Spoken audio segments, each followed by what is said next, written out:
Hey guys, welcome. So yesterday I had Gabby with me talking about how we can create abundance in 2021. But a huge factor in creating abundance is learning how to take on new risks. So no one better to share about how hard it is to take a risk than my wonderful husband.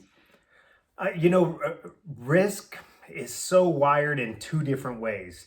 You can make an argument like nature versus nurture, but in the end, I'm pretty sure I was wired for it and I was nurtured by it. And so any change that I've always felt is I've always seen with great. I've always been really reluctant to take. Now, there's a few exceptions, and I think those have been issues in my life where I got to be sort of someone else and be able to be free flowing. Put on my Superman cape, and athletics were a big thing. Like I could take risk. It's actually was okay. Wait. Time out. Take risk, but what about on a rope? Well, not a rope. No. Ground-based sports I was really good at. I was a pretty good wrestler. I'm a decent jiu-jitsu practitioner. And so like I feel that ability to trust, free flowing, like go for it, an attitude. But there's other places that I just don't have it. Yeah. And absolutely, like we are the people you need to be listening to about taking risks, because I think some people are just naturally total risk takers, like don't even think twice about it. And some people will never take a risk in their entire life. And so you've got us that are like a combination of the two. And again, like you said, it's nurture and nature. I was lucky that I think my wiring is like, hey, like go for things. And I had a dad who completely showed me to just try and you'll figure it out. And that's helped. We have made a lot of huge decisions and done big risks especially in the last 5 years. But it has not been easy. And, Victor is you feel like you're just now starting to be like, okay, I'll take that risk. Whereas for a long time it was like, if I go back to some of the young athletes that I've had a chance to work with, it's a very common thing that I see in them. They intentionally will not go all in on their eating, nutrition, supplement, training, and working on their weaknesses because it gives them a safety valve to be able to say, well, it didn't matter that much to me. And that's we see that a lot in life too. Like, it just didn't work out. It's better to have gone all in and have to change your path. Yeah. And the reason I asked Victor to do this one as a follow-up to yesterday's YouTube is because yesterday, Gabby and I talked about, we have this 5 pillars that we decided we're going to create this cool humankind project that is going to fuel our messaging this year. And these 5 pillars, pillar 1 is based on Victor's 5 pillars that he's going to share with you tomorrow. But ours, optimizing nutrition and movement, meaning not just like be fit. And Victor will share you his 5 pillars of that. It's like more than just be like lose weight and be strong. It's like a vibrancy in life, but you've got to optimize that. You've got to, second is pursue experience. You're never going to know what you're capable of. You're never going to know what you like. Well, yeah, that's true. I mean, that's a big one. I mean, when people go like, oh, I don't like it, have you tried it? Well, then how can you say? Like, one of the big questions I ask people is like, hey, what do you like to do? They have no clue. And I said, well, why don't you go shoot a basketball? Why don't you go for a hike? Why don't you go try ice skating? It's like, well, I don't really like those. I'm like, well, you've never even tried them. So let's try first before you make that decision.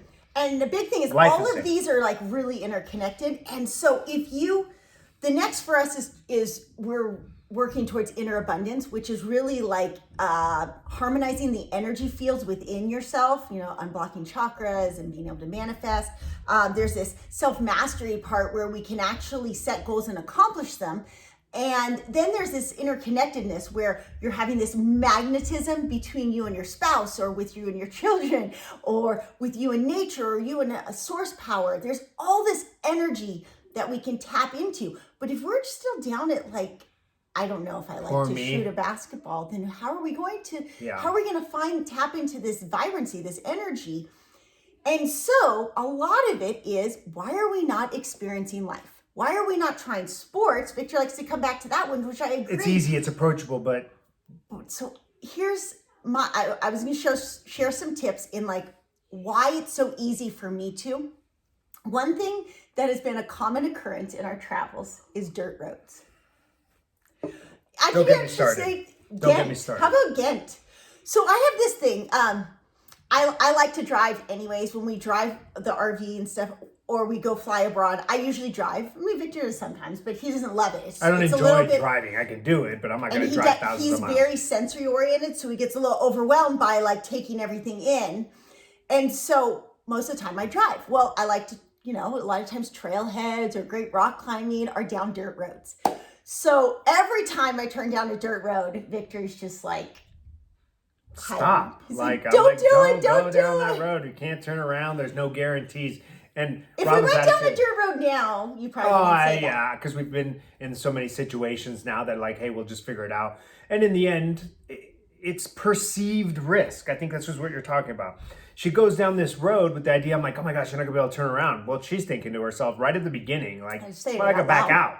I can back out. I backed out a mile easily if you needed to. And although it's a little embarrassing if you got people waiting, like that stuff happens. Why not take the risk and see what happens down the road? And you can always stop, like, that's too big a dip. Or now the last time we went to Arco, that was one of the times where I did take the risk, but there was this moment that I was willing to stop and back out because of the fact that like we were out of food in the RV. Yeah. We had very limited water, and there weren't any. We only saw one other vehicle that whole time. And I do remember being in that situation thinking like, if I get a flat tire, there is nobody around. I have no cell service, and we really don't have enough food to last. We were tapped out of food. We were just starting a road trip. It was our first stop. And so we hadn't made it to a city to get food yet. And so there's absolutely a time when you shouldn't take the risk.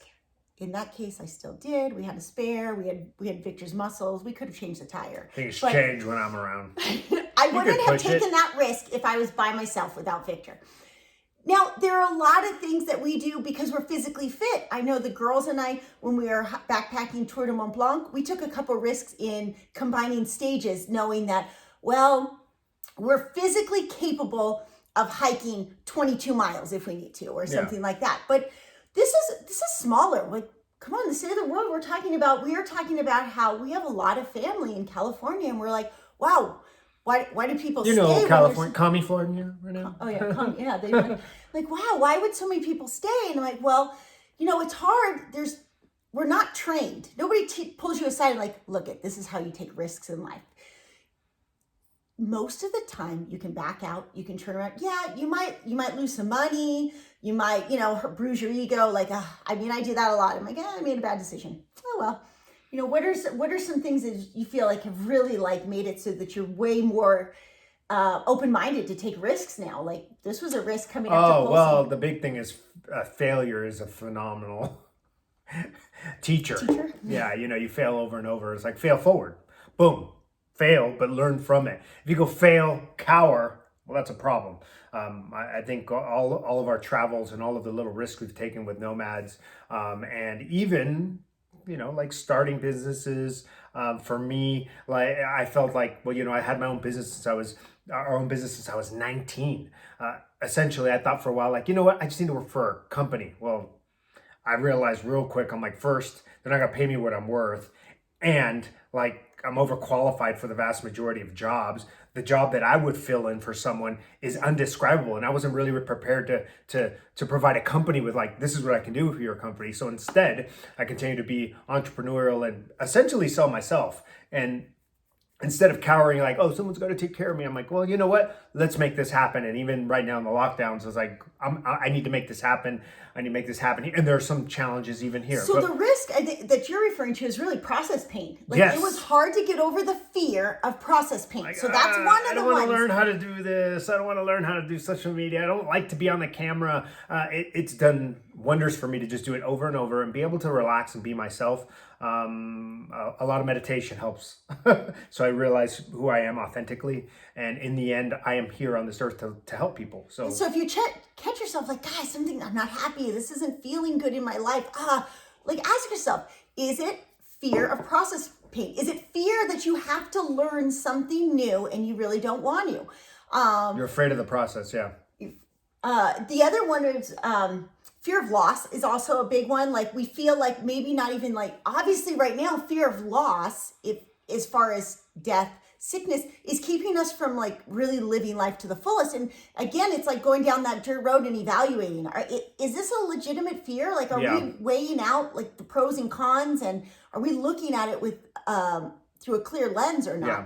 But that fear of loss can also be very much attached to the self. Like, I lose for example, when we left San Diego and Victor moved his business up here to Montana, or really it's just all digitally now, there was a fear of loss of that sense of self. Like, but this is who I am. This is who I identify with. This is what will people think of me? And we have that fear. And that's got to be really hard, I think, for most people to think like, man, but if I just pick up and leave, people are going to think that I don't care about them. I'm selfish. Your identity at the root can be shaken from that, taking those risks, right? Of like, who you are. That's a completely different monster once you start identifying who you are and what you do and how closely those are tied in together. And in a lot of ways, handcuffed. I realized that in my, my 30s and 35, right, with adrenal exhaustion. I'm like, this is all I am. And,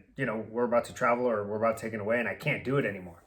Absolutely. I mean, that's a little bit different side note, but it's definitely one of the reasons you really we're trying to inspire you. Like, look back, peel the reason. Why am I not taking a risk? If I want an abundant 2021, why am I not taking that next risk? There's usually an underlying fear. So we got fear of loss. You have one to add? Risk is, a lot of people are like, oh, let's play it safe.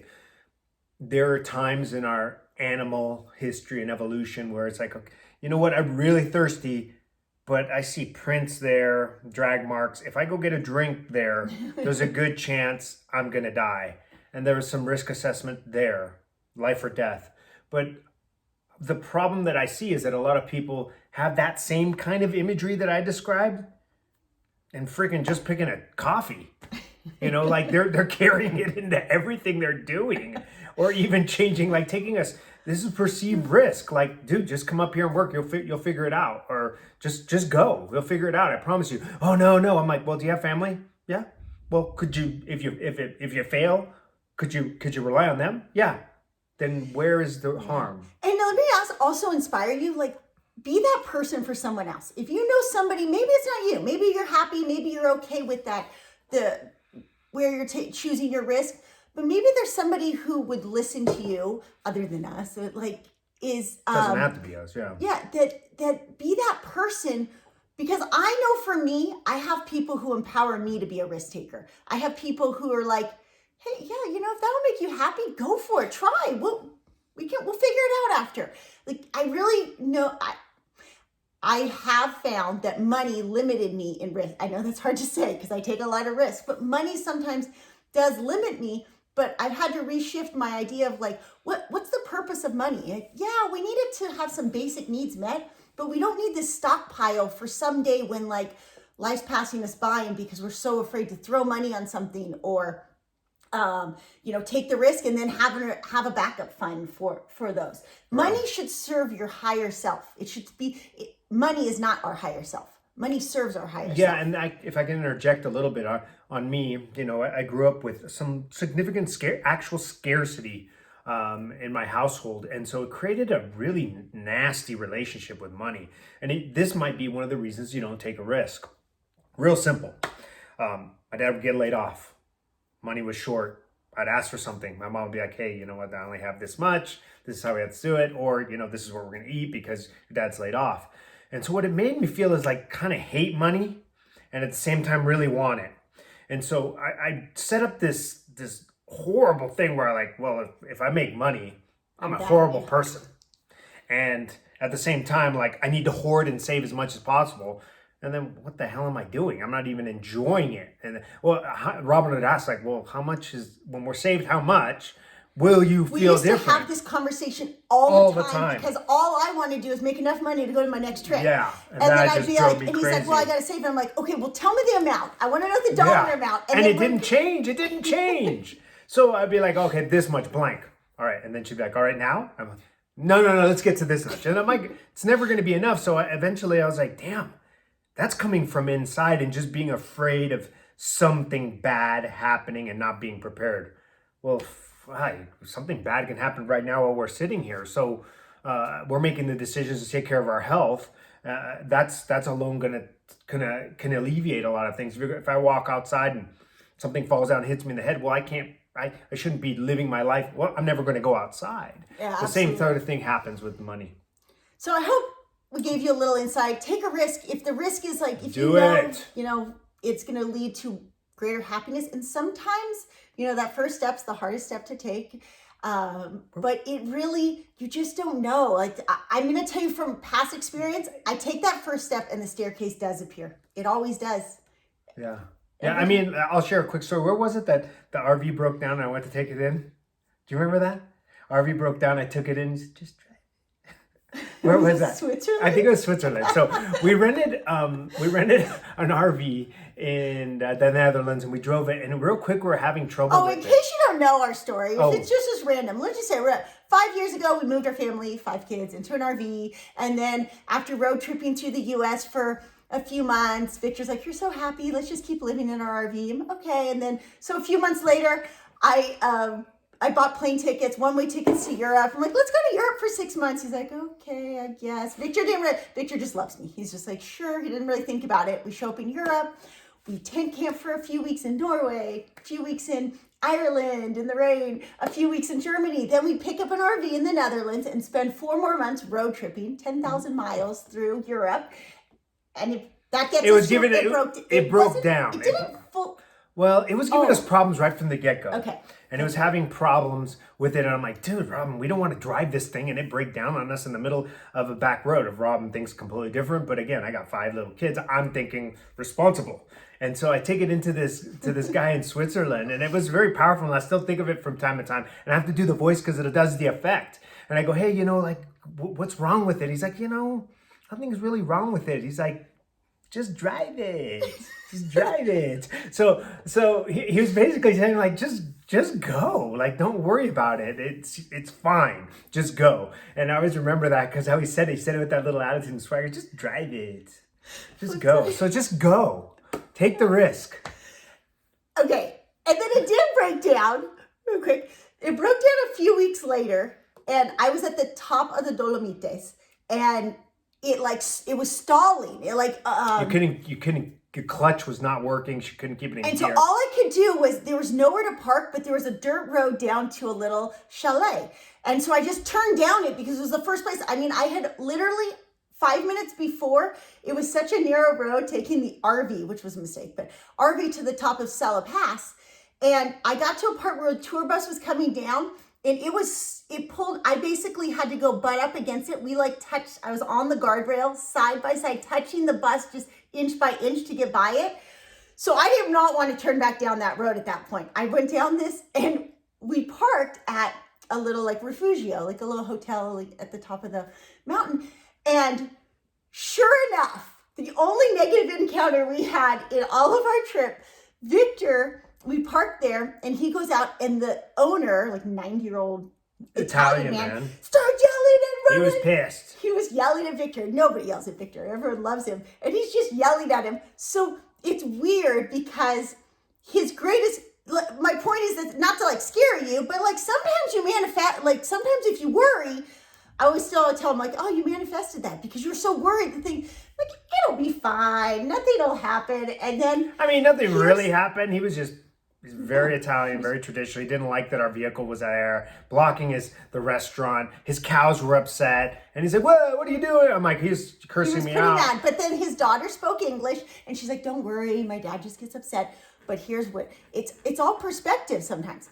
So that was a little traumatizing. He did not like getting yelled at. Victor does not like disappointing anybody. So that was a little hard. Flip side, to me, I was thinking in my head, so we got stuck. It was a Sunday, nothing's available. There's no AAA. Sunday. Don't, you can't even go to a grocery store in Europe on Sunday. So we had to spend the night up there, and the lady was nice, and they're like, "Don't worry about my dad. It'll be fine. We'll call a mechanic first thing in the morning."